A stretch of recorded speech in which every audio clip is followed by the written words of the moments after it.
আৰু আজি মৰমৰ কাৰণে আপোনালোকৰ বাল্মীকিৰ পৰা ৰত্নাকৰ হওক ৰত্নাকৰ হেজাৰ যুগৰ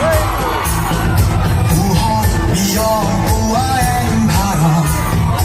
নিয়ম ভঙা চিয়ৰ ৰত্নাকৰ নিমাত শিৰৰ হাতৰ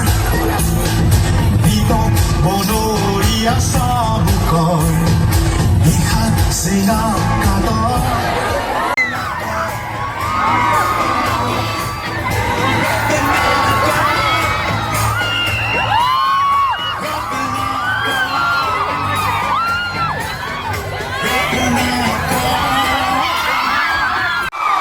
শিক্ষা তোলা নাই কষ্টৰ মূল্যহে বিচাৰিছো গ্ৰহণ কৰিম আৰু খঙেৰে